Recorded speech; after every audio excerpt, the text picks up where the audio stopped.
Hi, it's Michelle from Movement Lesson, and in this video that you're about to see, I'm introducing athletic tape. It's not that I use it often. I'm introducing concepts of using tape and movement.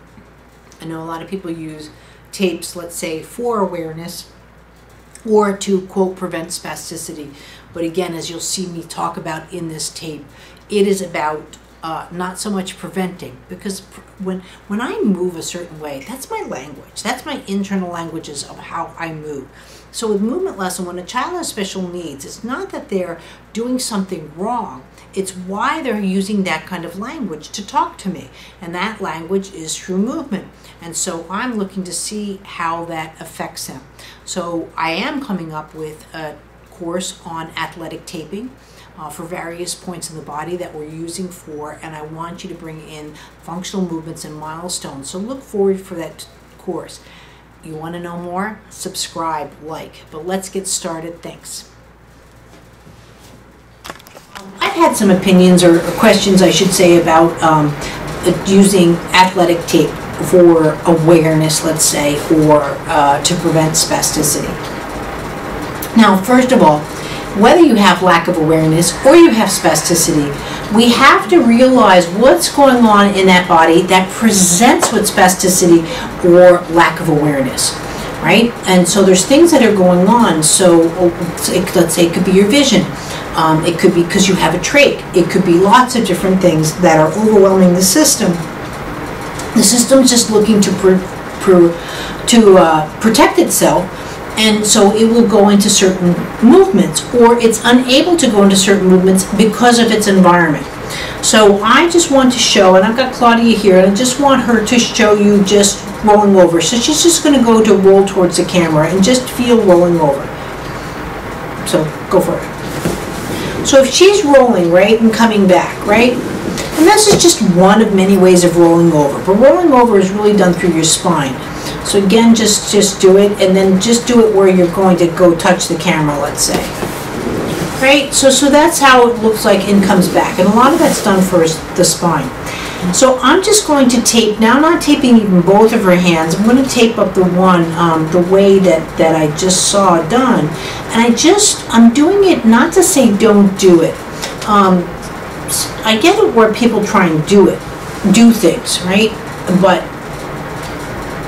you have to, when you're doing things that are helping movement mechanically, they're also going to possibly prevent movement. And I just wanted you to have awareness. Now I always use this saying that, like, if I had just a small top and I was spinning it, and if I put tape on it, then the top wouldn't work anymore. So what they're doing here is trying to prevent the hands from going spastic. But the child's also trying to milestone right now and using its first milestone of rolling over. I just want you to see the difference when she's taped and when she's not taped. So now she has her hands taped again to bring awareness or to possibly prevent kind of curling or spasticity, right? This is for her ligaments. But now I just wanted, now I've only done one hand, I didn't do both hands, but I want her now to just feel rolling over with her hand taped.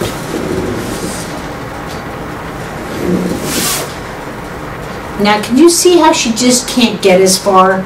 So again, do it again. So now I want you to do it like the little boy was doing it and push through the tape to roll. No, not through your back. He was doing it through the paw. Oh. It feels heavy. Yeah. So now do that with the trach and so forth. And this is a lot what you get. A lot of people think that motion and so forth is more so because of the trauma to the system, which it very much could be. But I really want you to see too, the one thing that I'm concerned with the tape is that wrist can't cross midline, right?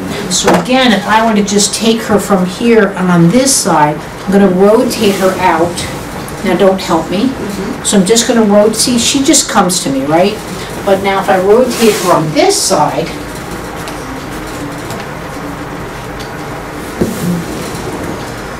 you can also see too where her head lags. Remember, when your child hasn't mastered anything, and they haven't mastered anything, I don't care if you have a typical child or not, they haven't mastered it. You just want to make sure when you're offering them services how it's going to affect or not affect their body. I know what the cause is or what the goals are, but we just want to look at it. Now, there's one way I would do taping just a little bit different. 1 second. And I'm all about individual assessments for rotational movements. So now I'm just going to come in and evaluate her rotation. And the functional movement that I want to do. So I'm just going to come in here. And again, so now see, the wrist in general for adults. Now again, this is adults. Adults have flexion and inflection. People like to say the wrists don't rotate. Let me tell you, especially with uncalcified bones, that wrist better rotate. Otherwise, you're not going to get a child that develops. So one of the first articulations that happens at about 5.5 months when a child's jumping on the lap is the thumb starts getting its momentum and articulates over the pinky, right? But again, for any kind of I need my thumb going over my pinky for feeding, for dressing. So my first self-help skills will come with my thumb. Later I can check my watch, in a sense, and pinky goes above the thumb. But way before the thumb comes above the pinky. So I want that rotation to be here where I can do that. If you're not sure, again, this is where it, see how it can fan out and you can start going after that rotation. So if you feel you need to use this, if I can now get this off. Something to consider is where you can do that and now where she has more attention to the rotation. How does that feel like? Yeah. Oh yeah. I love when my people, when I do new things to them, they act like I've never done anything before, and it's like, oh my gosh, that's But again, you can work with the person. You might want to come where this is more down on the wrist and so forth. But something like that where you really can feel that rotation that's needed for. So now feel rolling over this way with that hand. So just come to me. Good job. See the difference? So see the difference, how you can use that rotation to your advantage. You're still bringing awareness, you're still working on the function of the hand, but that's just something to consider when you're using tape. You always want, when you've done a movement before, if you're a professional athlete, you're still going to need functional movement, and that's still in your mindset. But we have mind over matter, right? If I always say this all the time, if I wake up with a bad back, I still have to come to work. You would never know if I'm sick or not, but I'm never sick. I mean, I always have a good constitution that way. But when you've never initiated a movement before, you have to think of the function that you're trying to create, even if it's climbing Mount Everest. And that's what I do here at Movement Lesson. When people go, well, my kid will ever walk, I'm like, I'm going way past walking, right? And so forth. But that's where I'm after is again, I look at the functional movement, even if it's just in my mind's eye, but that's what creates. I don't want to ever inhibit movement. I'm not against using other avenues or ways of enticing a child into moving. Just like there's soccer and there's ballet, karate, there's so many different ways, horseback riding to entice movement, mastering of a skill.